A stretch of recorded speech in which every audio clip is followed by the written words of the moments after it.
Hi everyone, welcome to this little video update that I'm doing today.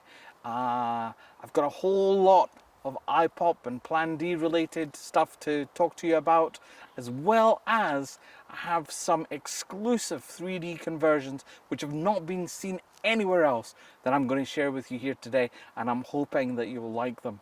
You can jump to the various sections using the links below. If you're watching on YouTube, it will jump you through to the different sections and you can choose what you want to see, or you can just watch it. It's all up to you. So what I wanted to show you was an amazing showreel from Roxanne Ducharme, I think you pronounce her name.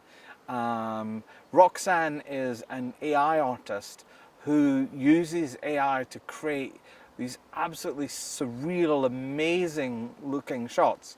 And when I came across their showreel, I just couldn't, I thought this is amazing, and in 3D this would look absolutely superb. So I really just wanted to share this with you. So here we go, let's have a little look at Roxanne's AI showreel in 3D.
So come on, tell me that that wasn't amazing. I know a lot of people have their ifs and buts about AI, but used in this way, I think it's fantastic because you're using it as a tool to create visual, kind of surreal, scenes that would just be really impossible to film. So you would be doing it in computer in some way anyway, whether it was CGI or some, I don't know, some other technology.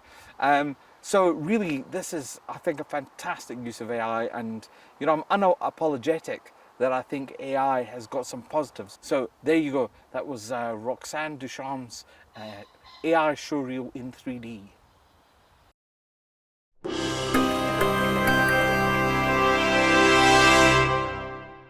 We have some fantastic news on the Plan D front.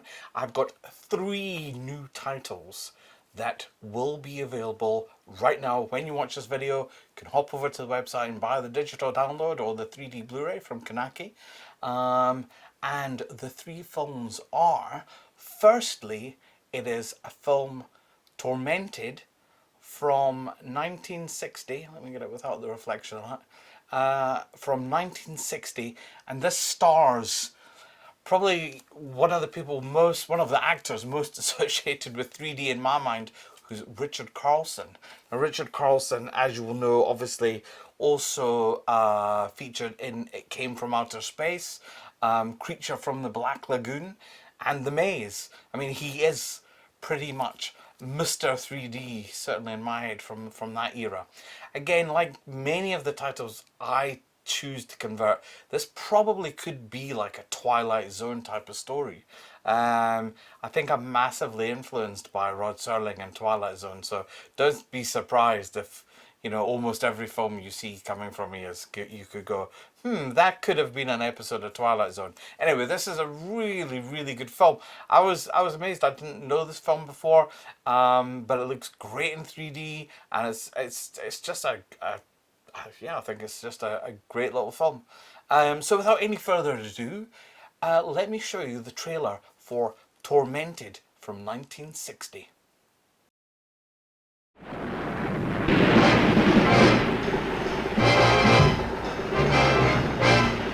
I hear she's quite young and has money, too. I still have your letters.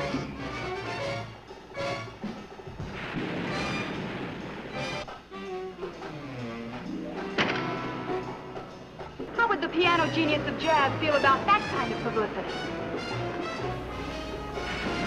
Darling, you look as if you were ready to kill me. Now you get this straight. I'm marrying Peg. And you get this straight, Tom Stewart. No one will ever have you but me.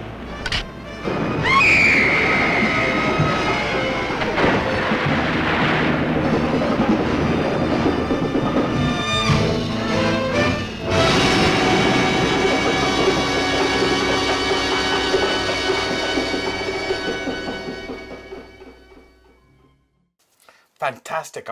I hope that whets your appetite for this fantastic conversion. The conversion, I'm really pleased with how it's come out. It's really nice, and I mean, what more can I say? It's a highly entertaining film and well worth adding to your collection. Now we're jumping back to 1932 and a new conversion I've done of White Zombie. Oh, there we go, White Zombie, featuring Bela Lugosi as a kind of very creepy, eerie, kind of almost like I guess a zombie master kind of guy. Great little film. This is a real kind of horror classic from, as I said, 1932. So it's you know, from way back. I did a really quick version of this that we put out. Jonathan and I put out a while back, but this is a brand new conversion using I think an optimal source. I think this is one of the best sources. I mean, it is 1932, but I think this is one of the best sources and the appropriate aspect ratio. So yeah, this is a real good film if you like these classic old black and white horror movies. Bela Lugosi, I mean, how can you go wrong? So here is a quick little peek at sort of semi-trailer for White Zombie. From Haiti, land of the voodoo, comes the most infamous cult of all. Bela Lugosi as Murder Legendre. I see death. Master of the undead damned. The sinister power behind the White Zombie.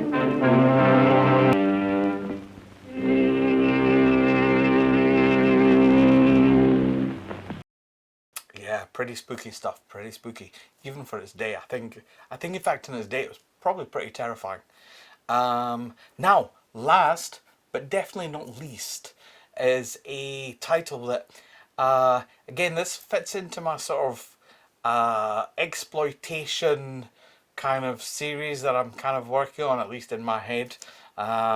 Sort of, what did I call it? Taboo Dimensions. This is one of those kind of exploitation films that I guess in its day was meant to be exploitative, but now it just seems so mild. It kind of almost comes across to me like a Doris Day kind of comedy. It's just, you know, it's so mild mannered in comparison to TVs and movie now. It's so genteel. Anyway, and I chose this one because it's very interesting. That actually this was released with a couple of 3D inserts, and let me tell you let me tell you the film first, okay, before I go on about it.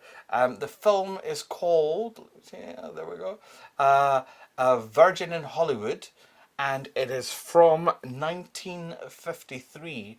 Now, the footage, I believe, was actually shot in the 1940s, and then when it was released in 1953, there was a couple of 3D inserts added, 3D sort of dancing, two dances, which I believe, I keep saying I believe, which I'm pretty sure are available on the Robot Monster Blu-ray as bonus features. So why I thought this was particularly interesting was thought, well, this came out in that kind of 1953 sort of peak period for 3D, for the golden age stuff, and it kind of was advertised as 3D, but it only had these two 3D sequences. So in my head, I was like, well, what if the whole thing was in 3D? So just so you know, this edit of the film didn't include the 2D sequences. So this is a film without those, but you can watch those separately on your Robot Monster Blu-ray. Yes, I think that's all I have to say about this. So here, take a look at the sort of trailer I've put together for A Virgin in Hollywood.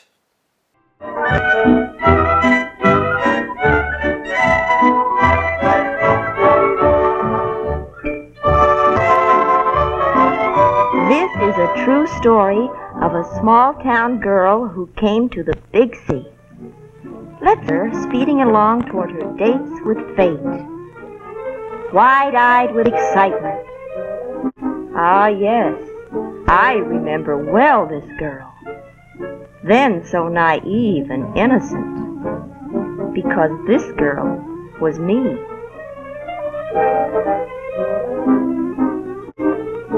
Little did I suspect that bright day the startling adventures just waiting to happen to me in the city ahead.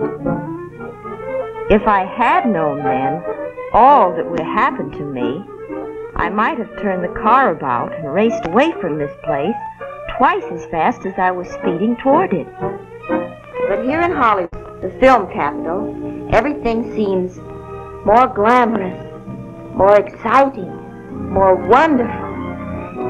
And if you don't believe me, come on out and let me show you.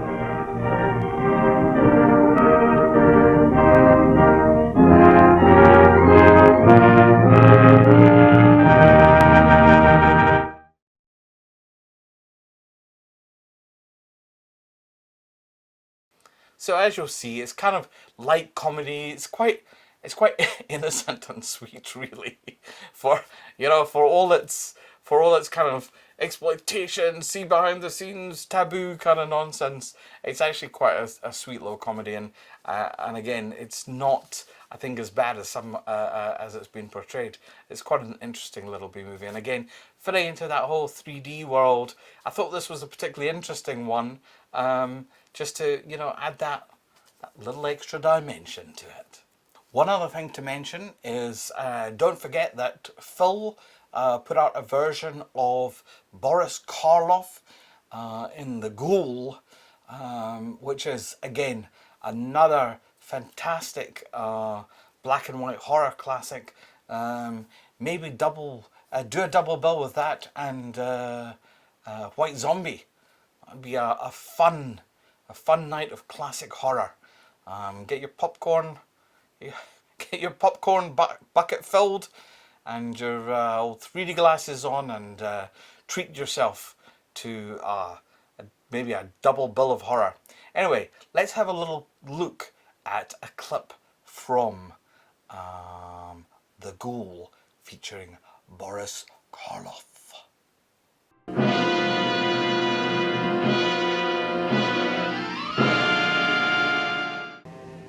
At the first hour, I will make my offering of the eternal light to Anubis, opener of the ways. If I have done well in his sight, those fingers will close over the jewel. and he will open to me the gates of immortality. I happened to be staying in the neighborhood, and hearing of your master's illness, I took the liberty of calling. How is he tonight? He'll never see the morning. He hasn't asked for anyone of my cloth. Nor will he. He's set in his ways, and they're the ways of the heathen. You're afraid of me? I'm afraid for you. If this should leave me, then you'll have reason to fear.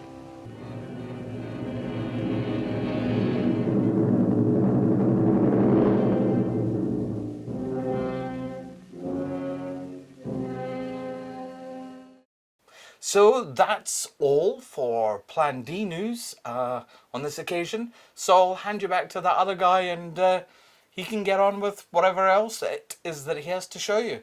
Thanks for watching. Right, so here we are. If you go down to the woods today, you better go in disguise, because I don't know what's down there. Certainly in my movies, there wouldn't be nice things down there. It's always very creepy. It's actually interesting, we have deer that walk down this path. I don't know if you can pick them up on the microphone, but we've also got a pheasant who's a very loud fellow. We call him, well, we used to call him Mr. Pheasant, and now he's called El Phesidente, because he's a bit more of a sort of, you know, he's just a bit more of a kind of bossy boots, the one here. He shouts at us. He actually shouts at my wife and says, "Where's my seed?" Sort of, it's kind of thing, but he means, "Where's my seed?" So what am I going to introduce next? I'm going to show you on our very first 2D to 3D live stream, one of the films which I showed was a short film by a friend of mine. It's called Coffin Up, and obviously that was 2 years ago with the technology that we had then, and I guess the experience we had then, which was quite different to where we are now. The conversion technology is better, the AI kind of depth analysis technology is better, and our experience, you know, we've spent over 2 years, certainly for me, nearly full time converting 3D. So I think I've got a little bit better in that time. So what I decided to do was do a new version of Coffin Up. I've also taken the opportunity to update the sort of interstitial titles, and just generally beef it up a little bit. So hopefully you can see that it's a funky new version of Coffin Up. Anyway, so without any further ado, let me present to you Coffin Up.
Well, I hope you enjoyed that, because I certainly really keen on that film, and it's something that I think works really well in 3D, and just it's kind of very very light-hearted approach to vampirism is always one that should be applauded. Hi everybody, so I'm going to go through some still images now from Phantom Planet and compare them to an AI autoconversion that was created using everyone's favourite tool, which I'm not going to promote here. Let's just say that between ourselves we pretty much call it OW3D because it hurts our eyes. So I'm going to put my glasses on and I'm going to talk you through several still images. On the Phantom Planet high frame rate 3D Blu-ray, I actually did a similar piece where I looked at several sequences where you could see it in motion. I've decided to do some paused images now because it gives me a chance to actually talk a little bit more in depth, because when it's moving, it's, you know, it's like a shot is 1-2 seconds and then it's gone, so we can't really look into it. So let's look at some shots now. This shot is early on in the movie and is the moon base from where Frank is going to blast off in search of the Phantom Planet. Now, if you look here, you can see everything appears to be hopefully in the right place, the right depth, and the 3D looks relatively pleasant. This is the EYEPOP version which I created. And now let's switch over and have a look at the AI autoconvert. Right away you can see there's a number of problems. Most specifically on the right hand side, that whole kind of bubble sphere thing is just bubbled out for some unknown reason. Also, there is a thing at the right on the bottom that should be in the front. There's like a pole with a round blob on it, and that pole is just gone flat to the ground, and the kind of bobble on it has become part of that other thing behind it. So the 3D depth on this is similar. It's maybe it's very difficult to say if it's much stronger or weaker. It's probably around the same, maybe a tiny bit stronger. When I created these AI auto ones, I tried to use a setting, because of course you do a setting for the entire film in this. So I tried to choose a setting that gave me the closest overall similar in terms of depth. They give me similar depth to what I was creating, because I didn't want to be unfair and kind of push it so extreme so that everything warps to hell. But anyway, you can see there's a fair difference between those two images. So let's take a look at another image. So as you can see here, we're looking at a scene where the ship is going through the meteor shower. If you have a look around, the ship is nice and clear, and the meteors are quite distinct where they are. And yes, in general, I think that's quite a pleasing shot. So let's have a look at what the AI Autoconvert did on that one. And again, you see it's kind of weird what it's really done. It's kind of made it's like an inverted, it's like it's going down a tube or something. The meteors aren't individual items, they just look like sort of warped things. The ship itself has got something kind of uncomfortable to look at. I think what it is the wings, or sort of tail, whatever it is that stick out, it's maybe gone too far back. So overall, it just doesn't have that same feel. It just feels like something that's warped. It's like it's projected on the inside of a ball or something, you know, or a sphere, as opposed to having those individual levels that we could get on the actual EYEPOP one. So that's quite an interesting shot for me. I think it's just it's very difficult when you're discussing this online, and there's all sorts of grand claims made for how great an AI autoconvert piece of software is, but generally when we look at it, and actually look at it still is slightly unfair, because we're pausing where we see problems, but it is like this throughout, and not in motion. Actually, you miss a lot of the warp that you get when things are moving. Certainly when this moves, when things move over the stars, they'll kind of do this strange warping thing.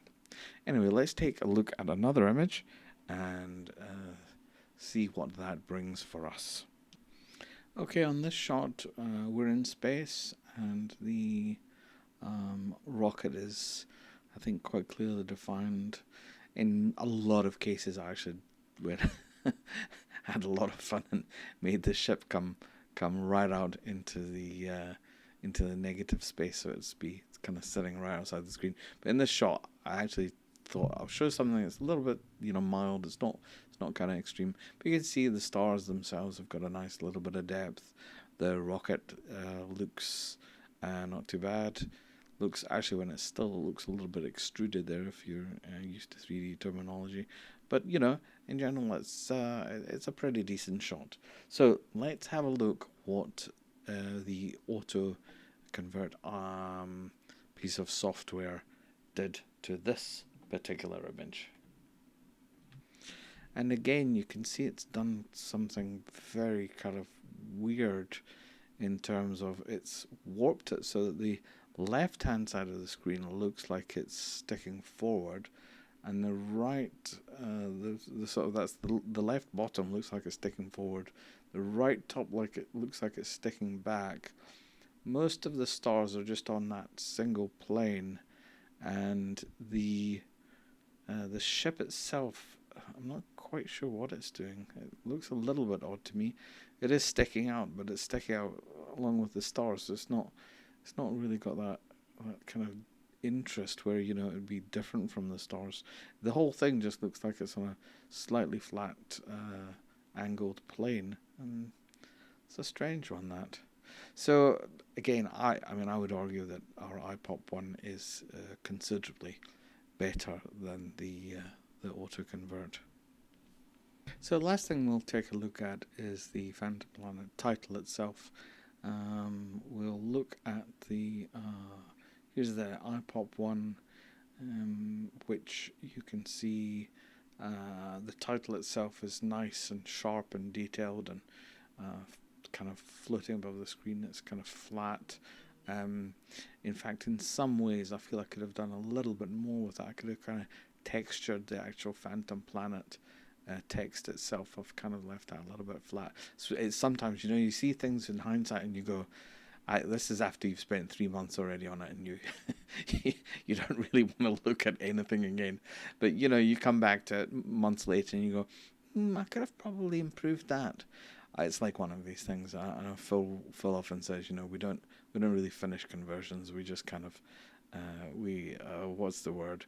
We just kind of, you know, run away from them. Because you can't really do any more. You could spend your life trying to convert one film to perfection, but we do our best. So anyway, so that's the iPop version. Let's take a look at what the Autoconvert software decided to do. Now, when we look at that, the nice thing about it is that the actual text has got some depth to itself. It's kind of got some volume. But the problem is the volume is kind of, I really can't quite describe in words. I mean, you can see it yourself, so you can see. It actually feels uncomfortable to look at in my eyes, and the whole thing looks again like it's on a bit of a. The whole thing looks like it's on a bit of a ball that's bulging out. The stars, I'm not sure where they're going. They're again, bottom left sticking out, and the top right is sort of in the background. But there's this general, just this warping discomfort around the HAN section for me, and the N below it. It actually feels uncomfortable. As I said, I do like the depth, so I'm not denying there's some positive aspects, but this in particular just looks a little bit uncomfortable to me. So I think, you know, I could do 100 different images and go through them, but I think you get the gist of it. If you just want to create 3D versions of films for your own, you know, for your own fun. And you can put up with the weird warping and all the weird artifacts that it brings in. Of course, you know, do it. We're not trying to convince anyone otherwise. I think our biggest bugbear is that there's a real lot of people who download a one-click piece of software and then churn through any number of copyrighted films usually, and kind of, you know, make all sorts of claims like this is as good as studio conversions, where this, you know, it just plainly isn't. Anyway, that's all. I just wanted to go through these few images, and I hope you found that interesting. And yeah, steer clear of those. Steer clear of that auto-conversion stuff unless you are happy to watch all that warping and weirdness. In which case, you know, just go and have fun. But remember, it's not as good as what a studio does. Okay, look, thanks for watching. Back to me. I've been really lucky over the last month or so since Phantom Planet launched. I've had loads and loads of really nice messages from people saying how much they enjoyed the film and all the extra bits and pieces that came with it. And I think now would be a really good time to give you an update on EYEPOP-3D and what's happening in the world of EYEPOP-3D. So I'll hand you over to Andrew. Andrew, take it away. So we have good news on the EYEPOP front in that we've delivered Phantom Planet finally. It seemed to take an age to get this out there, and we've had some absolute amazing feedback. So the remaining stock from the Kickstarter is going to be available immediately, and once that stock sells out, then the disc will become a disc on demand available via our Kunaki disc on demand store. All the kind of special editions that were offered on the Kickstarter. We've got a very, very limited stock of these, and obviously if you want a copy, for example with the lenticular, you may need to get in touch with me just to check, but I'll try and make those available on the eBay site, and that will be you know, easy for you to get from there. Let me just have a little show of the discs here. So that is the final production of Phantom Planet. That's the primary disc there. I have terrible reflections in here, so much light. Here we are. Anyway, that's the final disc here. And then we also have the high frame rate, the high frame rate version that's got quite a bit of extra bonus features as well. A couple of things comparing this to an AI autoconvert, as well as a sort of 40-minute, I think, really in-depth tutorial of how the rocket coming out of screen, how that was created. And as I said, we've got copies of the Platinum Edition, which will be available online. Hopefully, when you're watching this, go and check the store or the eBay store and see what's available.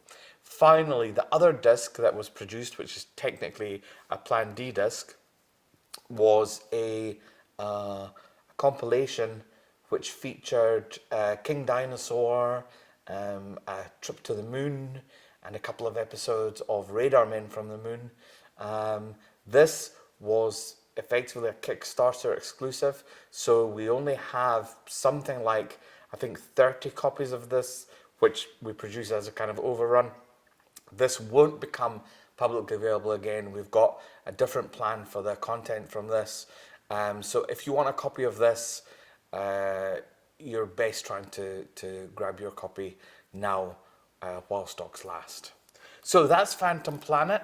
On other news, you may already be aware that Nightmare Castle, which was our first release, is completely sold out now.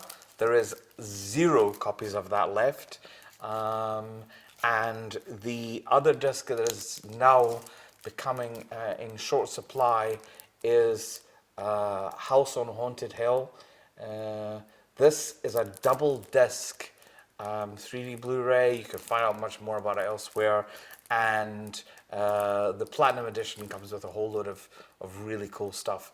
Now, one of the points that's been made online, and one of the little moans about it says, well, these are only BDRs. Why can't you just burn more of them? Well, I mean, we can, but the problem that we have is these double disc sets are not just BDRs. There's two BDRs in them, but on top of that, there's a massive amount of extra printed material. Now, this is my archive copy. I'm just going to open this up and show you some of the extra stuff that's produced for the Platinum Edition, so you can see why it's a little bit trickier to make more of these available.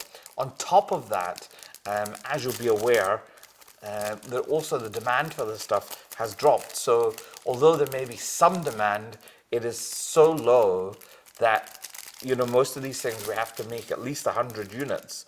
And the demand is so low that it would take me 50 years to sell 100 units. So it's impractical. So let me just show you. So that's the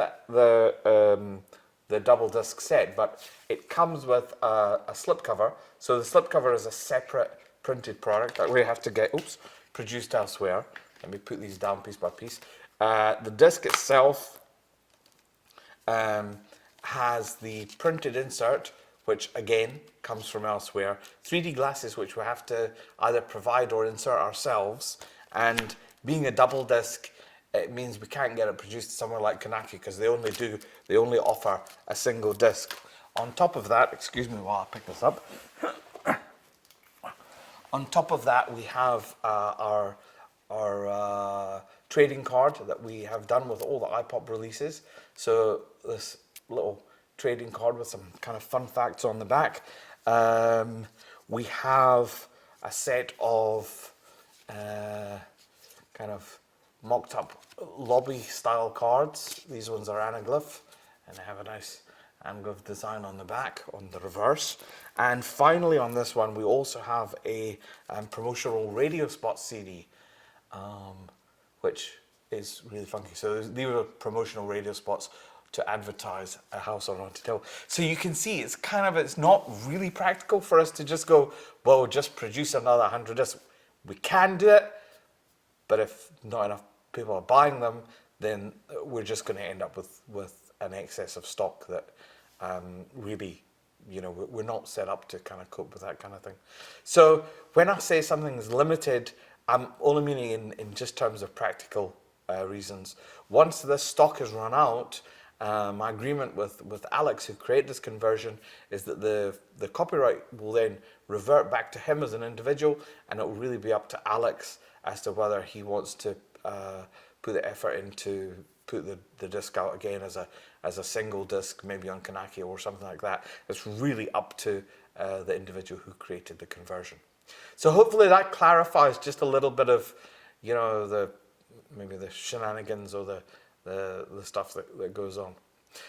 So let me take a little break and excite you with the Phantom Planet trailer once again, and then I'll be back to tell you a little bit more about EYEPOP and our future plans. So have a little look now at the trailer for the Phantom Planet.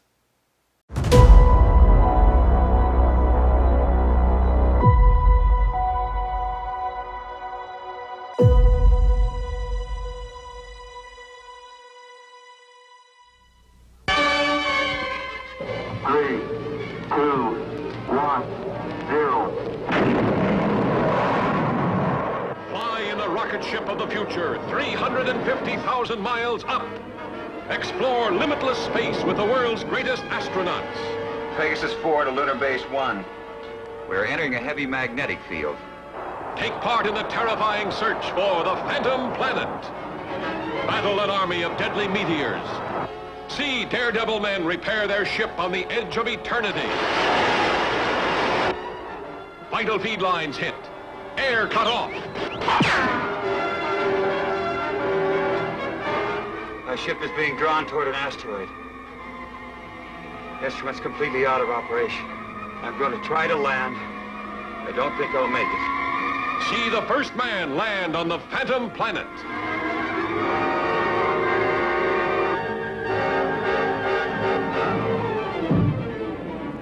See a 6-foot man shrink to 6 inches before your very eyes.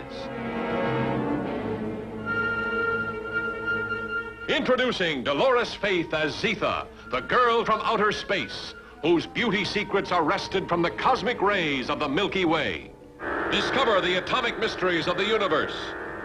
Those are gravity plates that we've had placed here. Their intensity is so high that any object or any person placed on any one of them would immediately disintegrate. Here, let me show you. Men on the Phantom Planet risk instant death for their women.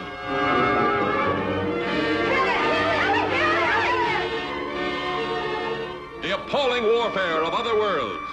Sun-blazing solarites attack. The greatest danger to us is the high-intensity heat bomb. Right. They have enough concentrated heat to blow up our planet instantly. See the solarite monster break loose. Thrill to the awe-inspiring battle for survival. Activate the gravity curtain. The fantastic power of the weapons of outer space. Cosmic rays destroying the solarites.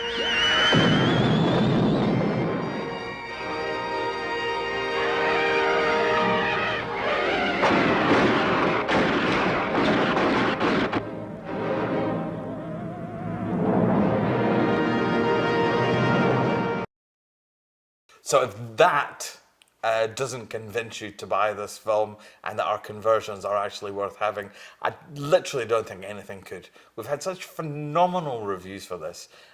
People were saying they're actively looking for flaws and they can't find any, which is, you know, just so heartening to hear, because we pour our heart and soul into these efforts, and then, you know, we're in an environment where we're only getting 200 backers now on Kickstarter, and it's just, you know, you're creating the best conversions that we've ever created, and we're getting them seen by the fewest number of people.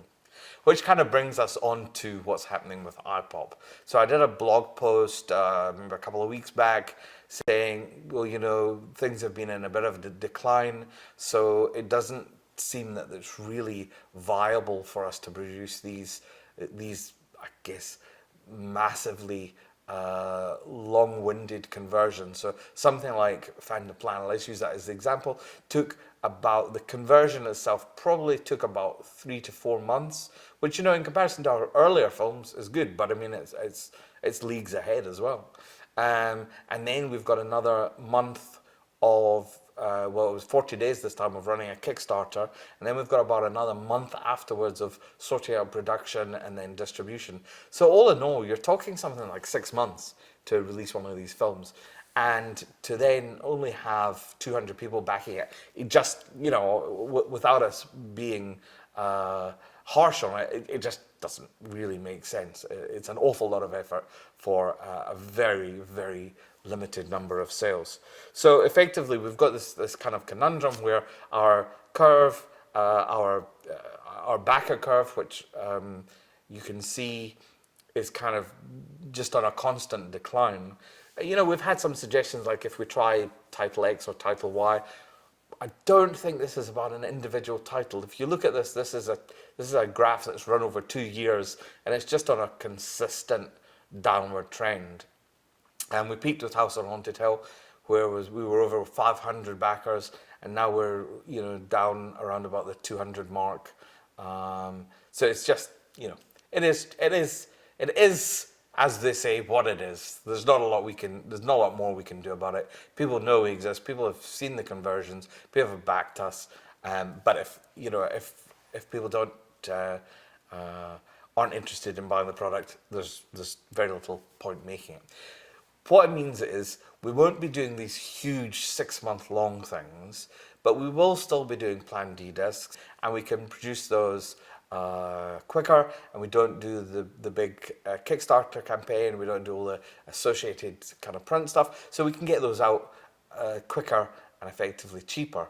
Of course, we've got the challenge that even though the discs are cheaper, we don't even sell as many of these as we do when we do a Kickstarter. So it's a double-edged sword.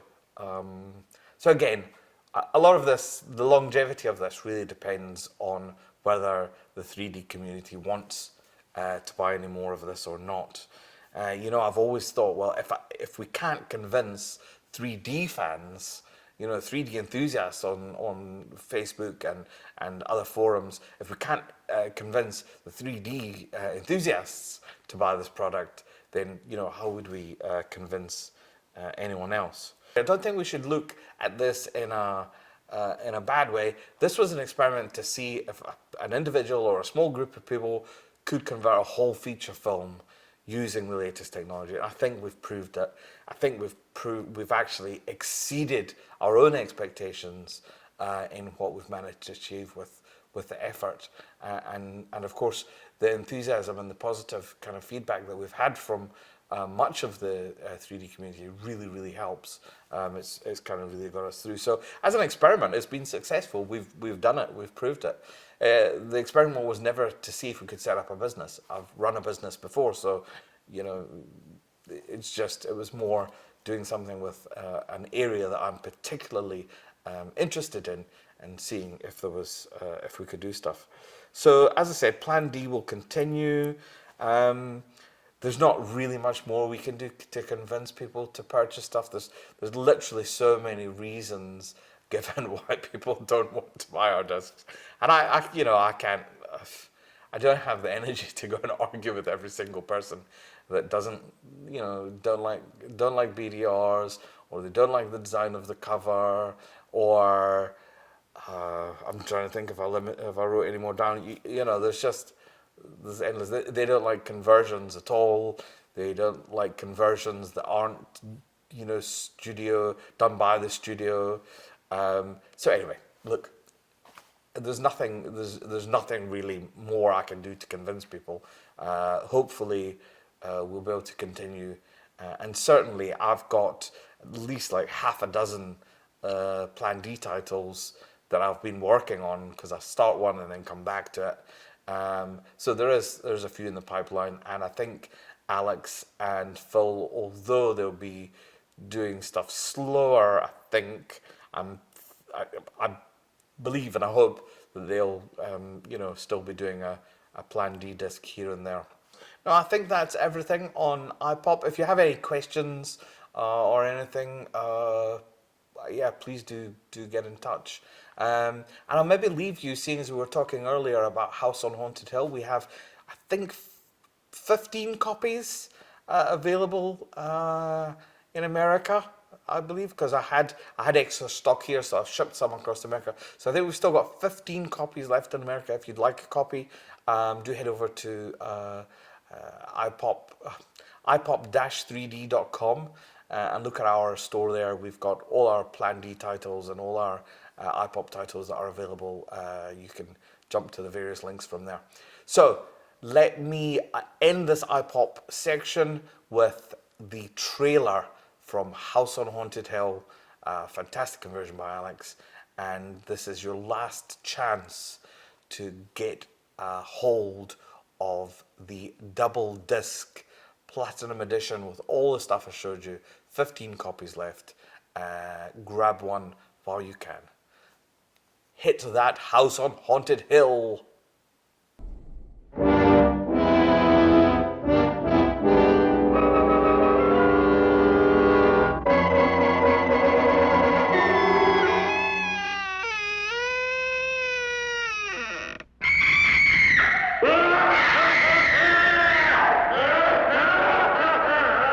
I'm Vincent Price, and you're invited to my party in the house on Haunted Hill, where so far the ghosts have murdered only 7 people. So won't you come and make it 8? You'll see human heads without bodies. Mysterious pools of blood dripping from the ceiling. The walls move slowly in against you. Don't try to escape, you can't.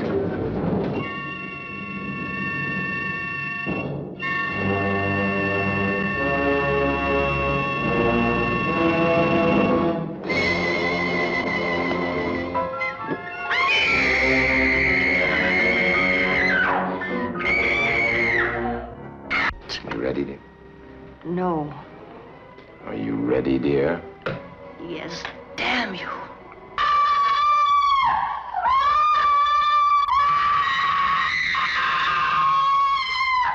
The ghosts are waiting, so won't you join me in the house on Haunted Hill? Hurry, or you'll be late for your own funeral.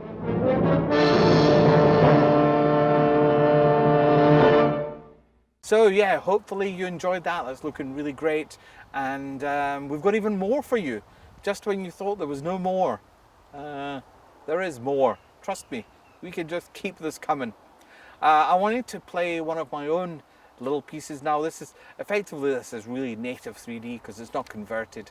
It's all computer generated, so it is native 3D with a full 3D rig camera filming left and right images.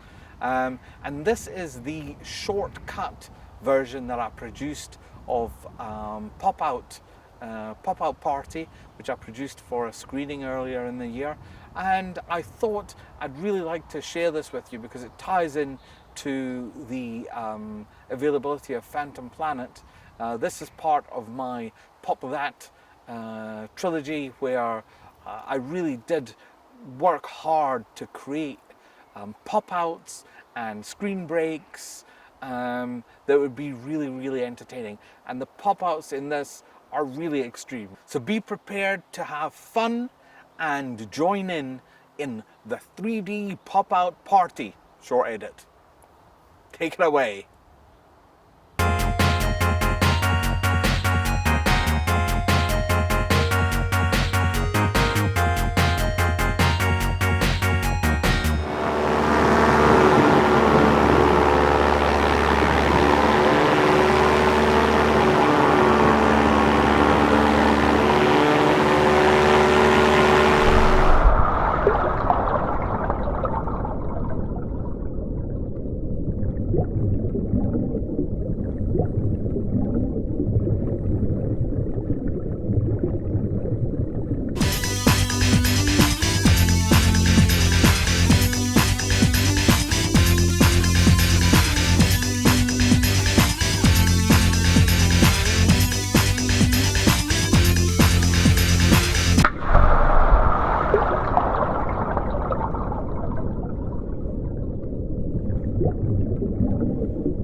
So if you're not sick of me by now, I'm sure you must have an infinite patience for an infinite number of Andrews, because even I'm sick of me, you know. I really need to work on widening my presenter roster, and then it won't just be me going on, no, this is me telling you about this is me talking about that. I mean, I'm sick of me, you know. What can I say? What can I say? So I'm going to tell you a little bit about something that will be coming your way soon, and I will probably tell you a bit more about that in the next video or in the next blog post. But for the time being, take a look at something special that's coming your way soon.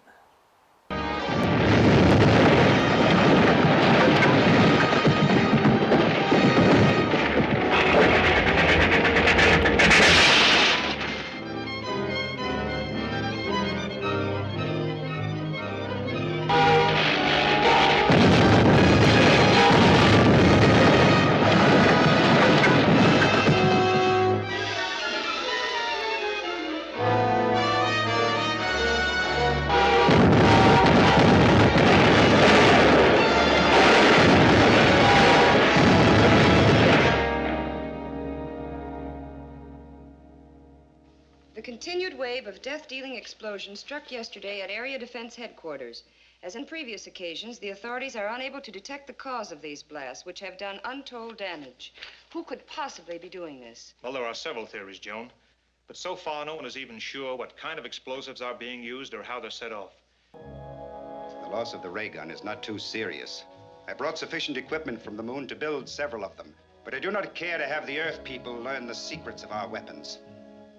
From the description you gave me of your attacker's costume, it must have been Commando Cody in his flying suit. He will probably take our ray gun to his laboratory for examination. So you must go there at once and recover the atomic chamber from the ray gun. Take it easy and you won't get hurt.